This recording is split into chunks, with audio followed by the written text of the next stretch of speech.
지난 4년 동안 표현의 자유와 관련된 논쟁들이 미네르바, PD수첩 이런 사건들이 터질 때마다 제가 짧은 글들을 써왔는데, 이 짧은 글들은 사실은 커다란 그 장편 소설의 장들 같은 거거든요. 그래서 등장인물들이 이렇게 바뀔 뿐, 표현의 자유라는 하나의 주제를 가지고 일종의 단편들이 모아진 연작을 계속 해왔던 건데, 이번에 그걸 하나로 합쳐봤습니다. 그래서 표현의 자유에 관해서 개별적인 사안들 가지고 다 얘기하지 못했던 그런 좀 부족함을 좀 메꾸어 보려고 하나의 흐름을 가지고 표현의 자유 담론 전체를 이해할 수 있도록 해보자 라는 취지로 책을 만들게 됐습니다. 그렇게 해서 전체를 이해하게 되면 저는 개별 사안들도 더 잘 이해하게 될 거라고 봅니다.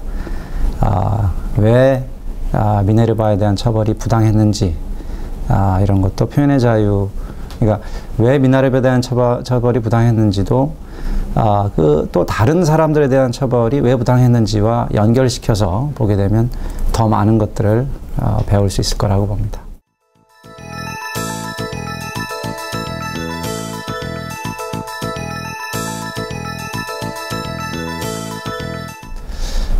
법원 개혁의 핵심은 재판의 공정성을 확보하는 것이고, 재판이 공정해지려면 법관이 독립적이라야 됩니다. 즉 뭐냐면 대통령을 포함한 어떤 외부 세력 영향력으로도 자유로워야 되는데, 지금 서기호 판사 건이나 부러진 화살 같은 경우를 보면은 지금 우리나라 그 법원의 문제 중에 하나는 내부의 영향력으로부터 자유롭지 못하다는 문제가 있습니다. 법원이 공무원처럼 그 관료 구조를 두면서 상급 판사가 하급 판사의 인사를 인사고과를 결정하는 그런 시스템을 두고 있습니다. 이러면 하급 판사들이 절대로 소신껏 판결을 할 수가 없죠. 파기환송하는 것과 하급심 판사의 판결을 파기환송하는 것과 하급심 판사의 업무를 평가하는 것은 완전히 다른 일이어야 합니다. 그래서 예를 들어서 이태리 이런 곳에서는 하급심 판사들의 인사평정은 상급 판사가 아니라 하급심 판사들이 스스로 민주적인 선거를 통해서 뽑은 그 사람이 인사위원이겠죠. 인사평정을 하게 됩니다. 그 외에도 미국 같은 경우는 직접 국민에 의한 그 선거에 비경쟁 신임투표입니다만 이렇게 맡기는 경우도 있습니다. 이런 식으로 이 법원 개혁은 현재의 그 관료 구조를 깨어뜨려서 판사는 판결로만 말하라고 하죠. 맞습니다. 상급심 판사는 판결로만 말해야 됩니다. 하급심 판사의 인사에 관여하지 말고 판결에 대해서만 인용할지 파기환송할지 이런 권한만을 가지도록 해야 합니다. 이러한 그 피라미드식 관료 구조 하에서는 결국에 그 대법원의 그 정점, 결국에 그 법원 구조의 정점에 있는 이 대법원장이 그 사법부 전체의 그 판결에 관여할 수밖에 없게 되고, 그리고 그 대법원장은 대통령에 의해서 정치적인 고려를 가지고 임명되기 때문에 결국엔 대통령의 뜻이 대한민국의 모든 재판에 간접적으로 전달되는 그런 일들이 벌어질 수가 있는 것입니다. 지난번 신영철 사태가 대표적이겠습니다. 이 대통령의 그 외교정책, 그리고 그것과 연계되어 있던 미국산 쇠고기 수입정책, 그리고 그것에 대한 반대하는 그 국민들의 시위, 그 시위에서 불거진 재판, 그 재판을 어떻게 처리할 것인가에 있어서 이 상급 판사가 그 의도야 어찌됐든 그 결과적으로는 대통령의 입맛에 맞게 재판할 것을 하급심 판사에게 그 요청하는 이런 사태가 발생하게 된 거죠. 신영철 당시 법원장은 왜 그랬을까요? 대법관이 되기 위해서였다라는 그런 예측들을 하고 있는 겁니다. 그래서 그런 법원 개혁이 선행되어야 한다고 봅니다. 이 검찰은 두 가지 문제가 있습니다. 스폰서 검사 문제가 있고 정치 검찰 문제가 있습니다. 스폰서 검사는 이 사익, 그러니까 이 스폰서 검사는 사기업이나 어떤 유력한 개인에게 유리하게 기소를 하는 것이고, 정치 검찰은 권력자에 유리하게 기소를 하는 현상을 우리가 말하는 것입니다. 거기에 대해서는 그런 권력으로부터 자유로운 검찰을 만들자라는 많은 안들이 나와 있습니다만, 저는 결국에 검찰은 행정기구이고, 검찰은 민주 권력의, 민주적으로 선출된 권력의 형사정책을 담당할 수밖에 없기 때문에 권력으로부터 자유롭다는 것이 반드시 좋은 것이 아니다. 사실은 민주적으로 선출된 권력에 의해서 항상 통제받아야 된다라고 생각합니다. 즉 법원개혁과는 완전히 반대 방향이죠.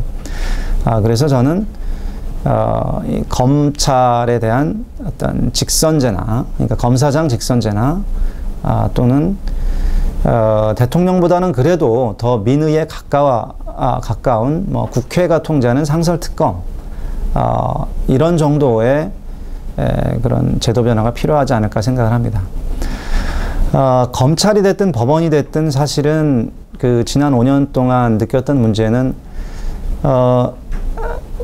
김대중 노무현 정부 때는 그렇게 권력자에게 맞서던 이런 법조인들이 왜 이 이명박 정부 들어서는 더 그 권력에 봉사하는 그런 모습을 보이게 될까라는 그런 의구심이었는데, 저는 그것은 법조인들이 가진 그 특권층으로서의 정체성 때문이다라고 생각을 합니다. 이 과거 적은 숫자의 법조인들만을 양산하던 그런 사법시험 제도 하에서는 이 법조인들은 특권층으로서의 정체성을 가질 수밖에 없습니다. 아직도 우리나라 변호사 수는 인구 대비 OECD 국가 중에서 가장 적습니다. 국민들이 이 재판을 하는, 이 재판에 의지하는 그런 모습을 보면은 턱없이 부족한 숫자라고 보여지고요. 그것에 의지해서 이제 치부를 많이 하게 된 집단이고, 그렇기 때문에 특권층의 이익을 보호해 줄 것 같은 그런 성향을 가진 대통령에 봉사하게 되는 그런 모습이 나타나지 않았나라고 생각을 합니다. 그래서 궁극적으로는 법조인의 숫자를 늘리는 것이 장기적인 해결책이라고 봅니다.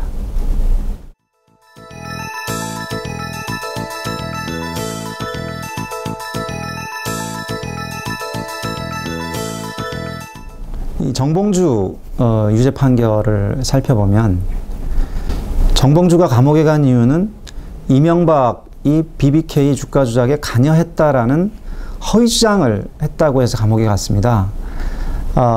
그런데 그러려면 이명박은 BBK 주가 조작을 안 했다라는 것이 이 재판에서 꼼꼼하게 입증되고 판시되었어야 할 겁니다. 근데 실제로 판결문들을 보면 1심, 2심, 3심 판결문을 다 합쳐봐도 이명박은 BBK 주가 조작을 안 했다라는 확신을 보여주지 않습니다. 읽는 사람한테 확신을 보여주는 게 아니라 판사들 스스로도 그런 확신을 보여주거나 확신을 어떤 논거를 통해서 확신하게 됐는지를 보여주지를 않습니다. 대부분 다투어졌던 것은 정봉주가 가지고 있었던 그런 증거들이 믿을만 한가 아니한가였을 뿐 실체적 사실에 대해서는 판시가 없다고 해도 과언이 아닐 것입니다.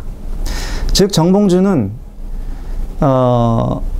허위가 입증되지 않은 상황에서 그 허위에 대해서 책임을 지게 된 것입니다. 왜 이렇게 됐을까요? 우리나라는 진실의 경우에도 명예훼손을 묻는 바로 진실유포죄가 있기 때문입니다. 허위만으로 명예훼손이 성립되는 게 아니라 진실도 타인에게 불리하다면 처벌할 수 있다는 조항이 있기 때문입니다. 이러다 보니까 명예훼손 소송이 걸리면 진실이라도 처벌할 수 있고 허위라도 처벌할 수 있기 때문에 진실인지 허위인지는 별로 중요하지 않습니다. 더 중요한 것은 말한 사람이 어떤 근거를 가지고 말을 했느냐, 말한 사람이 충분한 근거를 가지고 말을 했느냐 그렇지 않느냐, 이것을 가지고 그 유무죄를 판단하게 되는 경우들을 가끔 보게 됩니다.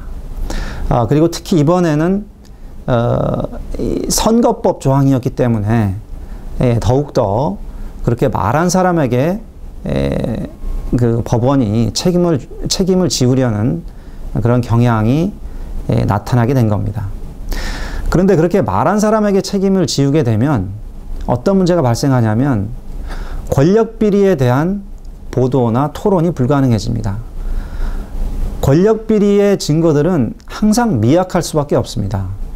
그 증거를 말하는 사람은 항상 법원에 가면 너는 그건 불충분한 근거인데 라고 해서 처벌당할 수밖에 없습니다. 명예훼손법이나 또는 선거법상의 허위사실 공표죄 전부 다 허위를 입증할 의무는 국가가 져야 됩니다. 아무리 어려워도 국가가 그 허위를 입증했을 때만 국민을 처벌할 수 있어야 됩니다. 그렇지 않다면 마치 국민에게 항상 진실을 얘기할 의무를 지우는 것과 같습니다.